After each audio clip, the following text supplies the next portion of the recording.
Amén. Tenía planeado comenzar, y lo tengo, pero la nueva serie de estudios. Pero antes de hacerlo, quiero hablar de algo que yo creo que nosotros tenemos que tener cuidado como iglesia. Y entre una de esas cosas es que debemos de cuidarnos de no caer en el conformismo, ni tampoco llenarnos de demasiada confianza. Que es muy fácil que esto ocurra, ¿verdad? Ocurre muchas veces cuando ya tenemos un tiempito de estar en los caminos del Señor, o muchas veces también ocurre porque ya tenemos bastante conocimiento. Es bien fácil caer, ¿verdad?, en esa trampa, y es una trampa. Porque me recuerda algo que dijo el apóstol Pablo en 1 de Corintios 10:12, un versículo muy conocido, se lo recuerdo. Dice, por tanto, el que cree que está firme, tenga cuidado, dice el apóstol, no sea que caiga. ¿Entendió eso? Tenemos que tener cuidado, no importando la experiencia ni nada de eso. Aparte, hay algo que me preocupa también bastante, especialmente como iglesia, que nosotros no perdamos, oiga lo que voy a decir, no perdamos cuál es la perspectiva de ser cristianos, que en verdad es muy sencilla. El vivir la vida cristiano es vivir amando al Señor. ¿Verdad que es sencillo? Bien básico, porque lo es. Eso es lo que es ser un cristiano. Es que nosotros continuamente estemos amando al Señor. Eso es, no hay otra cosa. Y ese amor cada día tiene que ir creciendo. Si no crece, hay algo extraño. ¿Verdad que sí? Mire que no se trata en verdad de preguntarnos si el Señor nos ama. ¿Verdad que no es esa la pregunta. No es ese el asunto. ¿Por qué? Porque el amor de Dios nosotros ya lo tenemos por sentado. Él nos ama, ¿verdad que sí? Sí, eso ya está. ¿Por qué digo esto? Porque hay muchas personas que piensan que ellos están bien con Dios por la manera como Dios los trata. En otras palabras, como les está yendo bien en la vida, están bien de salud o están recibiendo muchos beneficios, ellos han llegado a la conclusión de que están bien con Dios y que Dios los ama porque todo les está yendo bien. Y esa en sí también puede ser una gran trampa. ¿Por qué? Porque yo conozco varios ateos que viven de lo mejor. Todo lo que esto prueba es simplemente la bondad común de Dios. ¿Verdad que sí? ¿Por qué? Porque la palabra dice que el sol, ¿se acuerda de eso? Sale para todos, o sea, la bendición de Dios es para todos. ¿Cuál es el asunto aquí? El asunto es, o esto trata de la manera singular como cada uno de nosotros o como usted ama al Señor. Eso es. Vamos a dirigirlo directamente a nosotros. Si usted ama al Señor constantemente, si usted lo envuelve en todas las cosas, si usted ama al Señor aún de manera sacrificial, podemos decirlo, no solamente cuando nos conviene, ¿entendió eso? Que nos cueste. El amar al Señor es tenerlo constantemente en nuestra mente, es tenerlo constantemente en nuestros planes. Es buscar cada oportunidad para mostrarle nuestro agradecimiento. Es buscar cada oportunidad para nosotros mostrar el amor al Señor. Buscar una manera de servir para manifestar que lo estamos haciendo ¿para quién? Para Él. En verdad, amar a Dios es tenerlo a Él como el centro de nuestras vidas. Y mire que no es ninguna exageración. Esto es lo que se viene diciendo desde el Antiguo Testamento. Y todavía entonces en el Nuevo se viene reforzando ¿Qué es esto? ¿Se acuerda de ese versículo? Lo que dice la palabra desde un principio, desde el momento en que Dios empezó a dar instrucciones de cómo quería que su pueblo fuera con Él. Y una de las primeras cosas que Él dice, y el Señor lo vino diciendo también, dice, y amarás al Señor tu Dios con todo tu corazón, y con toda tu alma, y con toda tu mente, y con todas tus fuerzas. Y claro, amarás también al prójimo como a ti mismo.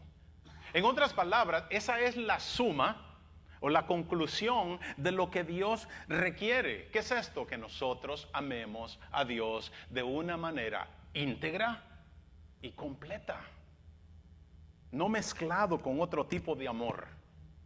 Íntegros para el Señor. Y nada, de veras, no deje que nada pueda hacerle creer o hacernos creer que este principio se puede alterar. Sigue siendo el mismo mandamiento que Dios espera de cada uno de nosotros. El Señor Jesús vino a reforzar esto y Él constantemente se enfocó en que debemos amar a Dios de la misma manera. No puede haber otra manera de nosotros amar a Dios. Y es que en verdad, mire, si lo traemos a nuestro nivel, esto tiene sentido. Cuando nosotros empezamos a enamorarnos de alguien, es muy natural que querramos conocer más de esa persona. ¿Verdad que sí? Y no vamos a estar tranquilos sino hasta que lo logremos. Si no, pregúnteselo a Quintero. Hasta dominicana fue y trajo esa muchacha. Es natural. Y teniendo esto en cuenta, ¿verdad? De lo que dice el Señor, que debemos de amarle con todo nuestro corazón. Yo tengo que preguntar, ¿cuánto usted ama al Señor? O por lo menos decir, ¿está creciendo su amor para el Señor? O lo podríamos preguntar de esta manera, ¿lo está amando más que como lo amaba en el pasado? O de esta manera, ¿lo está deseando más que antes? Porque eso debería de seguir incrementando nuestro amor. Mire que, ¿de dónde sacamos esto? De la misma palabra. Es el mismo patrón que encontramos en la Biblia. Desde el momento que el apóstol Pablo, allá en Damasco, se encontró con el Señor Jesús, o el Señor lo encontró a él. Desde ese momento dice que este hombre fue impulsado a conocer más del Señor. Él quería saber todo lo del Señor. Él quería saber de dónde él vino. ¿Cuál era su origen? Y se maravilló porque se dio cuenta que era Dios. Él quería saber todo lo que él dijo, todo lo que él pensaba. Es más, él se propuso a tener la mente de Cristo. Y cuando fue conociendo al Señor, quedó maravillado por todo aquello que se le reveló. Estoy maravillado, dijo él. Y mire que el mismo Señor Jesucristo, Él mismo viene y nos dice, o le dijo a aquellos que le seguían, de que el amor de ellos hacia Él no podía sobrepasar el amor por ningún miembro de la familia. Y ni siquiera el amor hacia Dios podía sobrepasar el amor que ellos tenían por sí mismos. Y Él dijo de que si alguna de estas personas, incluyendo el yo, ocupaba ese primer lugar, con toda seguridad la palabra dice que entonces nosotros no amamos al Señor. Eso es lo que él.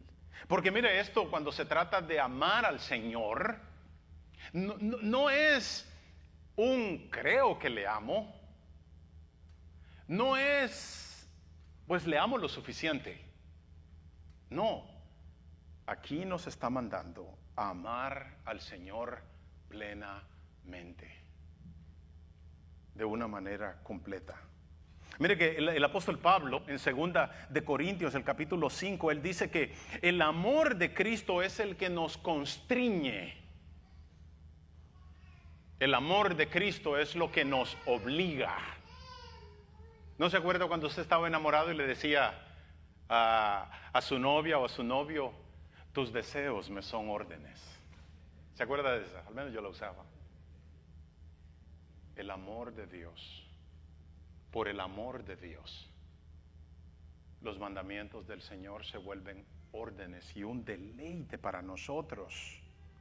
Mire, alguien dijo que la vida cristiana no tiene que ver con la actitud del corazón, ni tampoco con el conocimiento, ni con la conducta. Perdón, lo dije al revés. Lo que tiene que ver es con lo que hay en el corazón, de la manera como el corazón se mueve. No tiene que ver nada con yo conocer todo, o no tiene que ver nada con yo portarme bien. Trata con lo que hay en nuestro corazón. ¿En qué dirección el corazón se mueve? Oiga lo que dice Efesios 6:24. Es un saludo, pero me encanta cómo Pablo termina esta carta ahí en 6:24. Dice, la gracia sea con todos los que aman a nuestro Señor Jesucristo con amor inalterable. En unas traducciones dice, con amor incorruptible.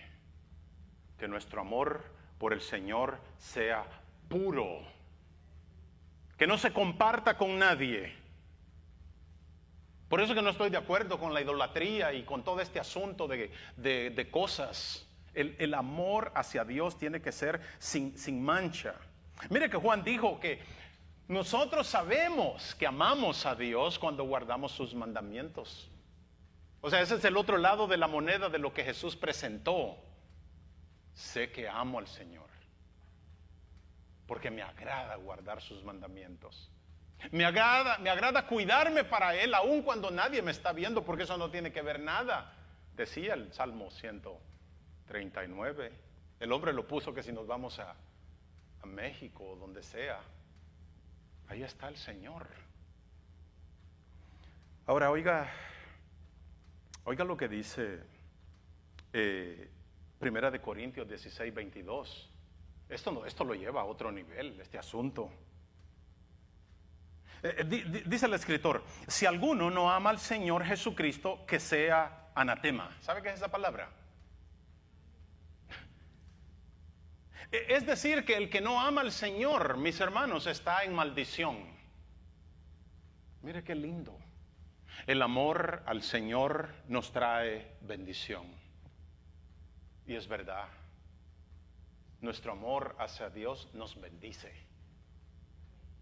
Ahí yo creo que cabe esa palabra, ¿verdad? Que mal usada por ahí, que no sé ni qué quiere. La cobertura de Dios.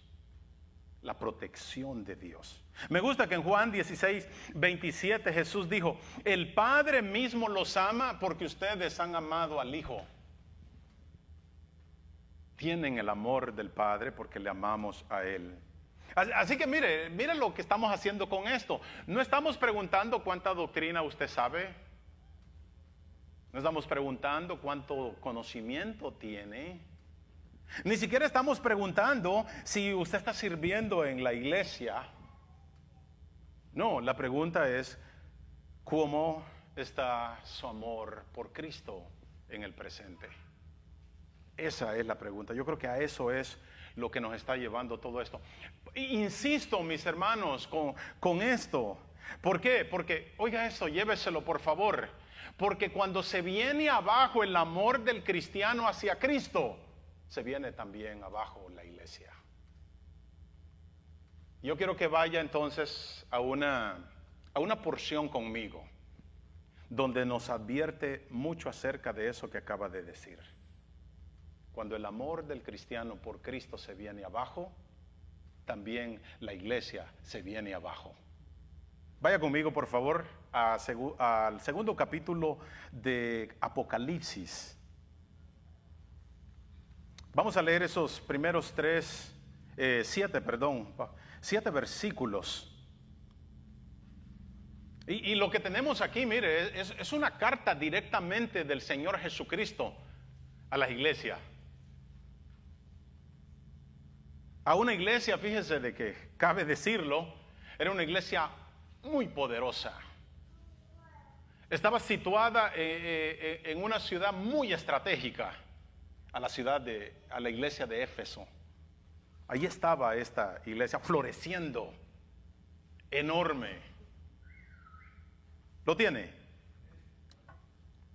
Dice, escribe al ángel de la iglesia en Éfeso, el que tiene las 7 estrellas en su diestra, el que anda en medio de los 7 candeleros de oro, dice esto: yo conozco tus obras y tu arduo trabajo y paciencia, y que no puedes soportar a los malos, y has probado a los que se dicen ser apóstoles y no lo son, y los has hallado mentirosos, y has sufrido, y has tenido paciencia, y has trabajado arduamente por amor de mi nombre, y no has desmayado. Pero tengo contra ti que has dejado tu primer amor. Recuerda, por tanto, de dónde has caído y arrepiéntete y haz las primeras obras, pues si no, vendré pronto a ti y quitaré tu candelero de su lugar si no te hubieres arrepentido. Pero tienes esto, que aborreces las obras de los nicolaítas, los cuales yo también aborrezco. El que tiene oído, oiga lo que el Espíritu dice a las iglesias. Al que venciere le daré de comer del árbol de la vida, el cual está en medio del paraíso de Dios. Tremenda carta. Algo que debemos de recordar es que todo esto comienza con el apóstol Juan teniendo una tremenda visión de la gloria de Cristo. ¿Se acuerda, verdad? Y él mismo dice que cuando ve ese personaje se identifica como el alfa y el omega, o el principio y el fin. Quiere decir entonces que la descripción que se está dando es de Dios mismo. Eso es lo que describe a Dios. Y dice que Juan, cuando él ve o tiene esta visión, dice la palabra que él cae como muerto. Eso es bueno recordarlo, ¿verdad? Cuando escuche usted estas, voy a usar la palabra, cosas ridículas de personas, ¿verdad?, que tienen un encuentro con Jesús y empiezan a platicar de cosas que no van ni relacionadas con la palabra. Pero Juan cae muerto, o cae como muerto al suelo. Y esta es una, mire, de las muchas visiones que tiene el apóstol Juan en esta revelación. Pero esta visión en particular, la que vamos nosotros a tratar, en verdad que nos muestra algo bien claro y que nosotros debemos de entender: que Jesucristo se mueve en medio de su iglesia. Debemos tener bien claro que es el Señor Jesucristo quien también la dirige. Y más claro debemos de tenerlo que Él es también quien la purifica. El Señor purifica a su iglesia.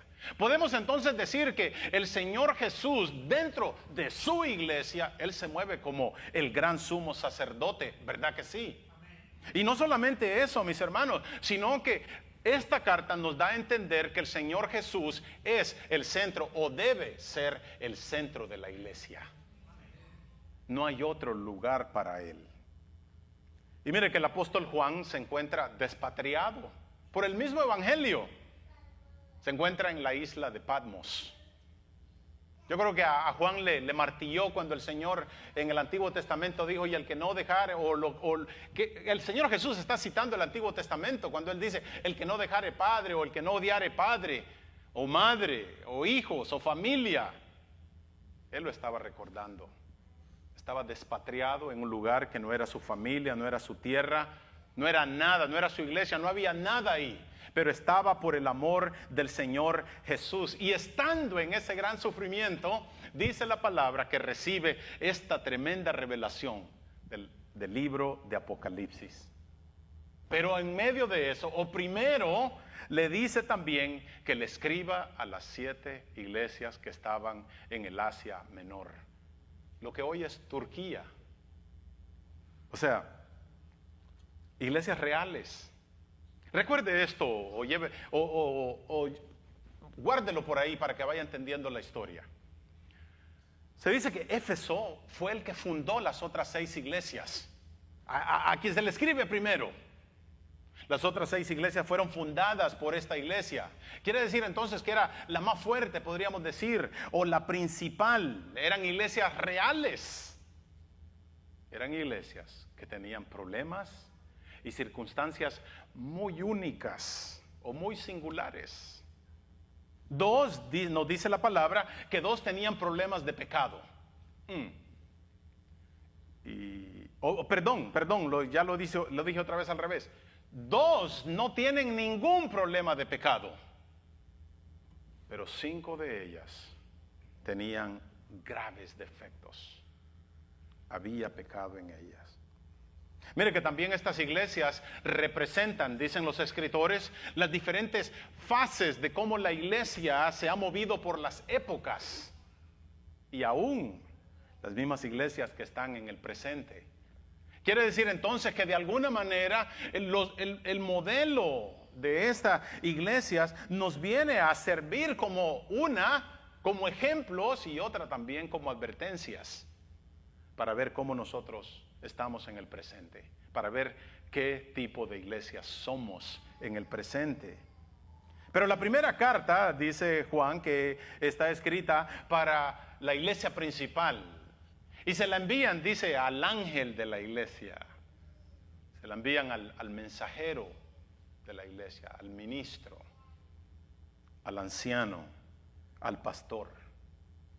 Probablemente lo que ocurría en ese tiempo, para darle un poquito de historia, era de que en la isla de Patmos habían delegados que venían de todas estas iglesias para estar con Juan, porque Juan no podía salir. Y seguro de que cada uno, después de que el apóstol recibió esta gran revelación del Apocalipsis, a cada uno se le dio una copia, pero con toda la atención, o se les encomendó que le pusieran mucha atención a la carta que iba dirigido a ellos. Mire qué asunto tan tremendo. Mire que si usted leyó ahí, el remitente o el que envía la carta dice que es el que sostiene las 7 estrellas o el que sostiene las iglesias, la iglesia del Señor. En otras palabras, el que estaba escribiendo era el mismo Señor Jesucristo, el dueño de la iglesia. ¿Se atreve a decir eso? Mi dueño.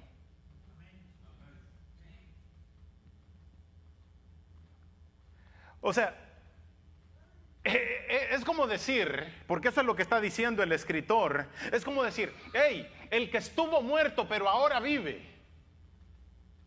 el que tiene poder para dar vida y para quitarla, el que tiene ojos como llama de fuego, te manda una carta. Imagínense si eso no captó la atención de estas iglesias. Yo creo que sí. Y después mire que el Señor se identifica quién es. Oiga cómo comienza el cuerpo o el contenido de esta carta. Versículo 2. Mire, hermano, antes de que lo lea, yo quisiera que esto siempre martille en su corazón, que esté pendiente en cada uno de nosotros, porque oiga lo que dice: yo conozco tus obras. ¿Entendió eso? O sea, yo sé lo que haces. Eso es lo que está diciendo, pero oiga las obras de esta iglesia, que deberían de ser las características de toda iglesia del Señor. Dice, sé que trabajas arduamente y tienes paciencia y no soportas a los malos. O sea, no soportas la maldad. Y has probado a los que dicen ser apóstoles y no lo son, y los has hallado mentirosos. Mi hermano, tremendo discernimiento el que había en esta iglesia. Y dice, y has sufrido y lo has hecho por amor de mi nombre, es decir, por lo que sabes de mí. Eso es lo que significa así. Ahí dice, y no has desmayado, todavía sigues. Maravillosas cualidades. Mire que eso son características de una iglesia poderosa. Y mire que solo fueron unos años antes. Si usted se va, vaya conmigo por favor al capítulo 19 de Hechos. Que esto solo es un tiempito antes. donde vemos que Dios usó al apóstol Pablo para que esta iglesia comenzara. Y ahí en Hechos 19 dice que Pablo, por 3 meses consecutivos, ¿sabe a dónde se iba a predicar? A las sinagogas. Por 3 meses consecutivos dice que hablaba la palabra con denuedo. Oiga esto, discutiendo y persuadiendo acerca del evangelio. Pero hay un detalle.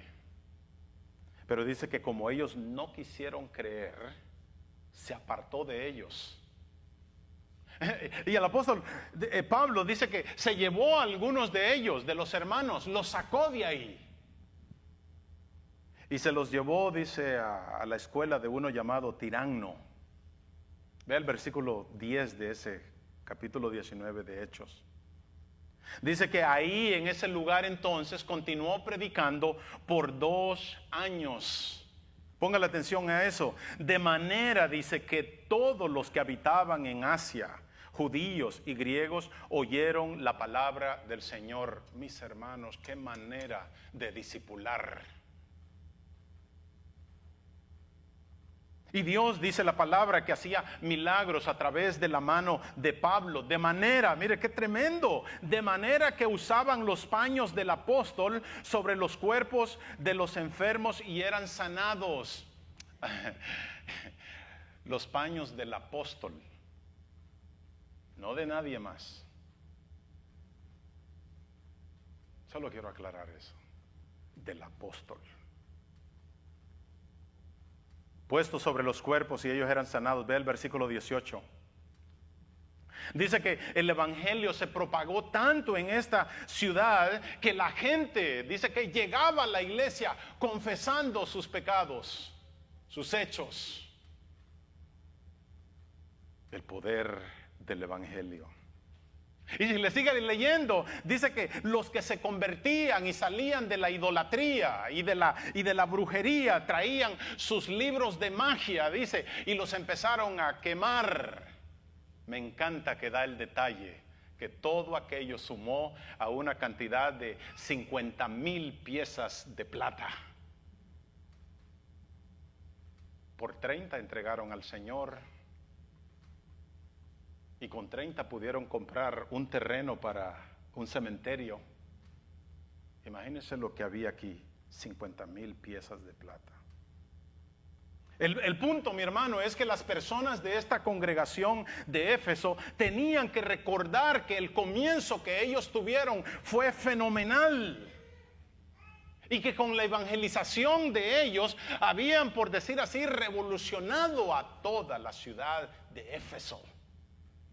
Y no tengo tiempo para dar tantos detalles, pero había tanto paganismo en esa ciudad y tanta idolatría que aún el negocio de los idólatras se vino abajo con la horrible dios Diana. El nombre suena bonito, pero ese era un monstruo de Dios o de lo que sea, Dios pagano. Mire que dice la misma palabra, después de que el apóstol Pablo salió ahí, después de predicar 2 años, viene el apóstol Pablo y ahora les envió a Timoteo para que siguiera pastoreando esa iglesia. Y después de Timoteo estuvo por ahí también Aquilas. Y después de él estuvo el tremendo predicador Apolos. Quiere decir, mis hermanos, que esta iglesia tuvo un tremendo liderazgo. Y ahora, unos años después, reciben el correo. Reciben esta carta. Pero note, mis hermanos, que todavía se conservaban las características de una iglesia poderosa. Cuando la carta les llega, están activos. ¿Por qué? Porque Jesús les dijo, él sabía esas cosas. Él les dijo que trabajaban fuertemente y no soportaban la maldad y defendían la verdad y seguían sufriendo sin desmayar. Sufrían por predicar el verdadero evangelio. Sufrían por confrontar a las personas del pecado, pero no desmayaban. Dice que no permitían la inmoralidad o el libertinaje, que posiblemente era lo que practicaban este grupo de los nicolaitas. Mire, mi hermano, si yo veo las cualidades de todas estas cualidades en una iglesia, yo diría que ahí nada falta. Y sé que cualquier persona, cuando oímos estas cualidades, de veras que nos gustaría identificarnos con una iglesia de esas, ¿verdad que sí? Yo soy miembro de tal iglesia. Qué falta de compromiso, ¿verdad? Pero es verdad, nos gustaría. Pero ve el verso 4. Regresando, perdón, ya los llevé a Apocalipsis. Capítulo 2, el versículo 4. Dice, el que tiene ojos como de llama de fuego, es decir, el que lo ve todo. Perdón por la palabra, pero dice que este que tiene ojos penetrantes les envía un bazucazo. Yo no sé si usted sabe esa palabra. Una bomba. Y le dice, tengo contra ti que has dejado tu primer amor. Mire qué cosas. El que tiene ojos tan penetrantes, él se da cuenta lo que en verdad está ocurriendo. Y cuando analiza, dice que lo que encuentra es pecado.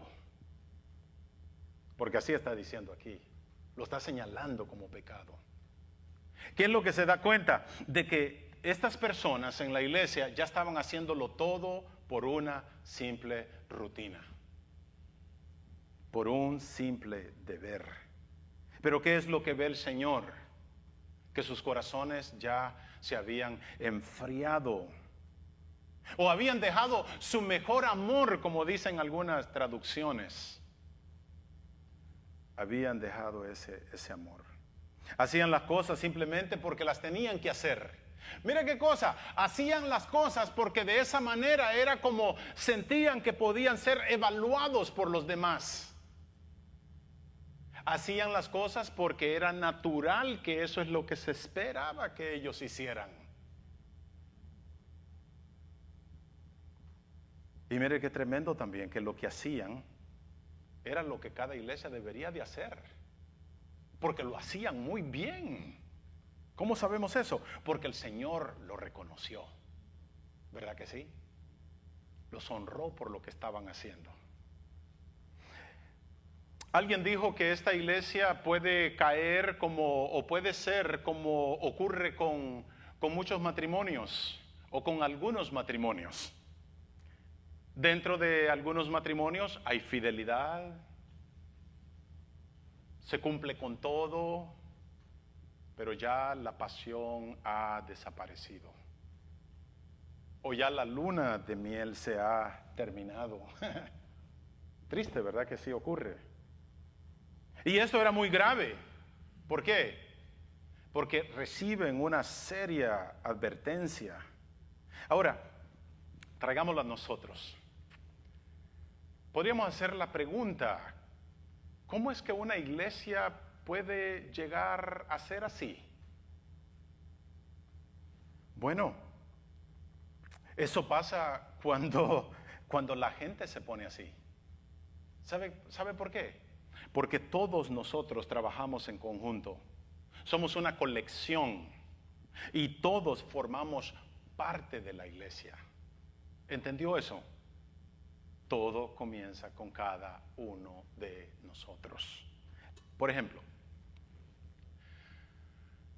si alguien, un ejemplo sencillo, si alguien no sirve en la iglesia, o si cuando sirve no lo hace con amor y no lo hace con esa pasión, una está, de acuerdo a lo que leímos aquí, está fallando. ¿Verdad que sí? ¿Verdad que está claro? Esa era la posición de esta iglesia. Sirviendo, pero no lo hacían ya con pasión ni con amor. Está en pecado. Pero aparte también lo que ocurre es que está influyendo negativamente al resto de la iglesia, al resto de los miembros. Por eso le decía a Carlos, el joven de aquí de la iglesia, cuando nosotros venimos al Señor, es verdad que venimos de una manera singular, individual, ¿verdad que sí? Así es la salvación. La salvación es personal, con lo que Dios está haciendo en mi corazón y como yo le amo a Él.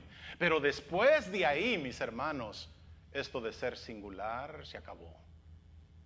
Ahora somos un cuerpo. Ahora actuamos en conjunto, ¿verdad que sí? Pero ahora veámoslo del otro lado. El que sirve dentro de la iglesia y lo hace con amor o por amor a Dios, verdaderamente está agradando al Señor. Y al mismo tiempo también motiva a los demás, edifica a los demás. ¿Entendió eso? Lo influye de manera positiva que al Señor le agrada. Vuelvo a hacer otra pregunta. Si entonces nosotros nos preguntáramos, y diría yo en la escala del 1 al 5, ¿dónde está nuestra relación de amor con el Señor? Del 1 al 5.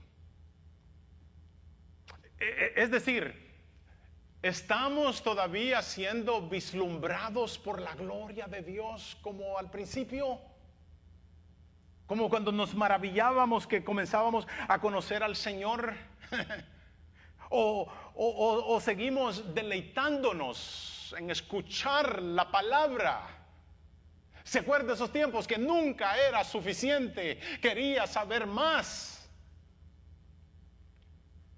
O se nos hace lejos el día de reunirnos para venir a adorar al Señor.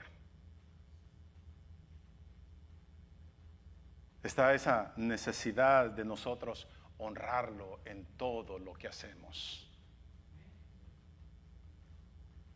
Mire, esto es importante, lo que se nos está presentando aquí. ¿Sabe por qué? Porque con lo que el Señor está tratando es con lo que no se ve, con lo que está oculto, con lo que los demás no pueden ver. El Señor está tratando con los asuntos del corazón.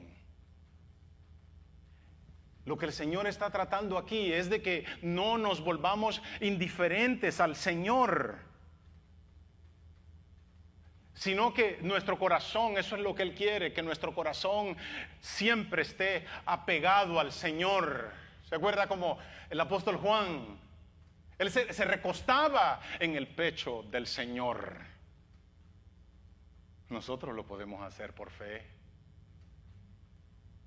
Señor, aquí estoy. Te necesito. Y el Señor lo sabe. Amén.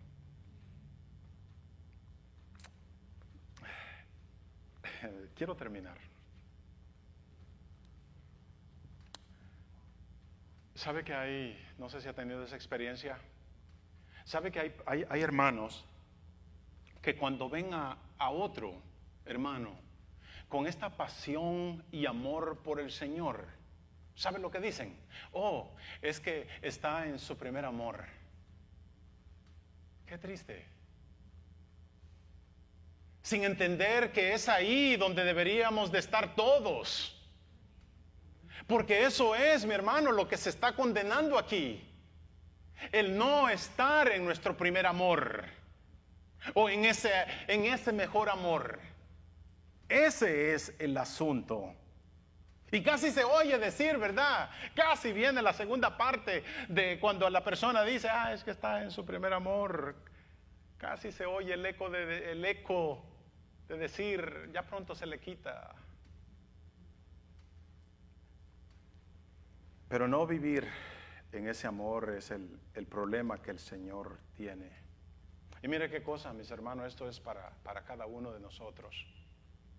Si nosotros no buscamos ese primer amor, que Cristo sea el centro de nuestras vidas, todo se nos va a venir abajo. Su vida espiritual se va a venir abajo. Su familia se viene abajo, porque no les da esperanza. Y por último, la iglesia se viene abajo, y usted es la iglesia. ¿Entendió eso?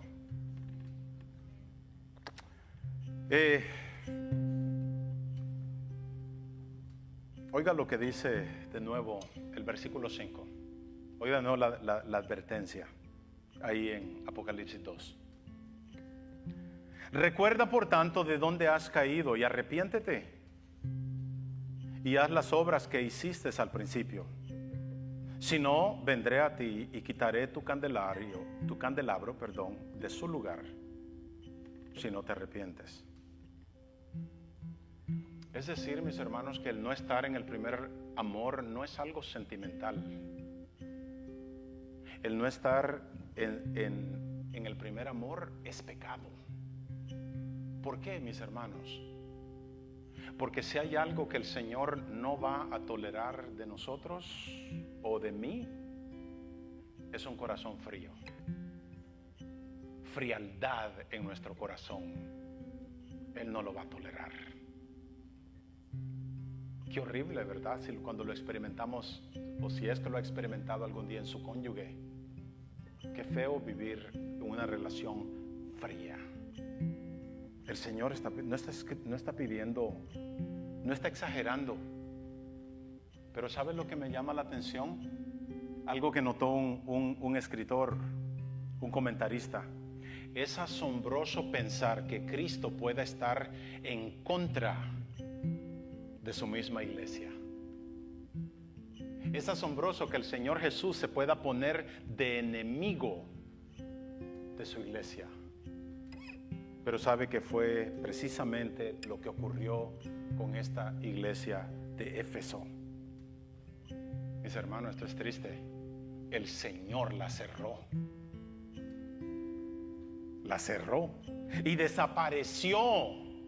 Usted se va a la historia. Desapareció sin importar que ella haya sido la fundadora de las otras 6 iglesias. Su corazón se había enfriado. Ve el versículo 7. Dice que hubo unos vencedores que escucharon la voz del Espíritu, pero no fue suficiente.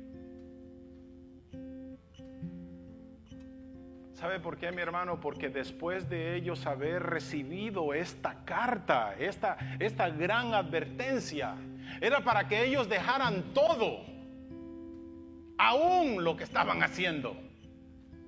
Porque el Señor dijo: no quiero sacrificios, lo que quiero es obediencia.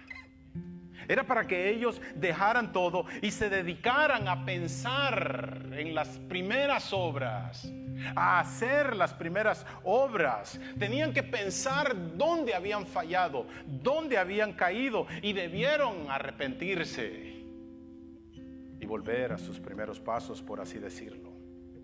Tenían que volver a gozarse por su salvación. ¿Se acuerda de David? Tenían que volver a vivir apasionados por el Señor. Tenían que recordar cómo el Señor los usó en el pasado y cómo Él cambió sus corazones cuando ellos estaban apegados a Él. ¿Sabe qué nos enseña esto en el lado práctico? Que el olvidar puede producir la caída. ¿Olvidar qué? Olvidar de la manera como Dios nos salvó. Ojo con esto. ¿Y para qué Dios nos salvó? En el verdadero cristiano no termina en que Dios me salvó. ¡Yay! No, el verdadero cristiano tiene que preguntarse día con día: ¿para qué me salvaste, Señor? Y tiene sentido, mis hermanos, si nosotros nos vamos al Antiguo Testamento. Esa era una de las razones por las que se celebraban mucho, o por la que los judíos celebraban muchas fiestas. ¿Sabe por qué? Porque tenían que recordar el momento cuando Dios los había liberado de la maldad y de sus enemigos, y eso causaba que ellos le dieran gloria. Ese era el propósito. Así nosotros Tenemos que recordar cuando queríamos más del Señor, cuando se nos hacía lejos el momento de reunirnos con los hermanos, cuando nos deleitábamos en que otro venía a adorar al Señor, cuando todo lo que queríamos era solo hablar de Él, del nuevo nacimiento que habíamos tenido. Cuando el momento de estar a solas con el Señor nunca era suficiente y constantemente le pedíamos más tiempo al Señor para estar con Él. Y esa iglesia de Éfeso, mira lo que ocurrió, algo práctico. Después de que dejaron su amor por el Señor, se enfocaron solo en el ministerio, en tengo que hacer esto, tengo que hacer aquello, tengo que cumplir con mis compromisos. Y después simplemente desaparecieron. Iglesia, hermanos, si usted sabe que no está amando al Señor como debería, pídale perdón, pidámosle perdón y haga todo lo que está a su alcance. Esto es tomar acción, esto es pedir misericordia, esto es humillarnos ante nuestro Dios y rogarle que nosotros volvamos a ese primer amor y vivamos siempre en ese primer amor. ¿Verdad que no es mucho lo que Dios pide de nosotros? Porque así fue como Él nos amó. Juan dice, le amamos porque Él nos amó primero. Amén. Gracias, mis hermanos, por tolerarme. Dios me lo bendiga. Gloria a Dios.